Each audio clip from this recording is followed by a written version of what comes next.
Isang mapagpalang araw sa iyo, kaibigan. Maraming salamat sa pagbubukas mo ng pinto at pagsamang magdasal. Ang panalangin ito ay para sa may mga pinagdaraan ng pagsubok. Tara nang magdasal. Sa ngalan ng Ama, ng Anak, at ng Espiritu Santo. Amen.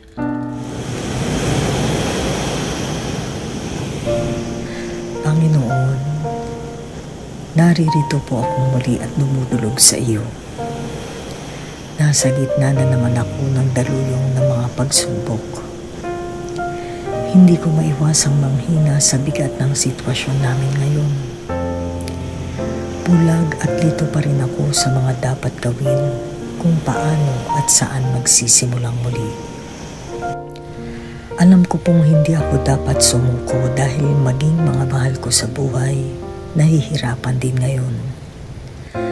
Mahal naming Ama, muli akong naninikluhod at mahigpit na kumakapit sa iyo. Pagkalooban mo nawa kami ng lakas na magkakasamang harapin ang lahat ng pagsubok, ng buo ang loob at pananampalataya. Gabayan mo nawa kami sa mga dapat isipin at gawin. At tulad ng dati, naway magsugo ka ng mga taong magsisilbing anghel para umalalay sa amin. Naniniwala po akong hindi mo kami bibigyan ng mga pagsubok na hindi namin makakaya. Nananampalataya rin akong paglampas namin dito sa tulong ng paggabay mo, ang matibay na pagsandig namin sa iyo sa tuwina, sasabayan ng lalo naming pagniningning sa pagpapala mo.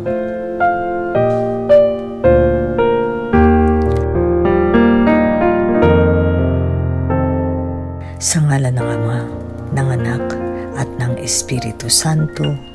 Amen. Maraming salamat sa pagbibigay oras. Para sa iba pang espesyal na panalangin binuo namin para sa iyo, inaanyayahan ka naming mag-subscribe dito sa Journey of 3 page. Pakilike lamang ang ating bell. Pwede ka rin mag-iwan ng mensahe o prayer request dito.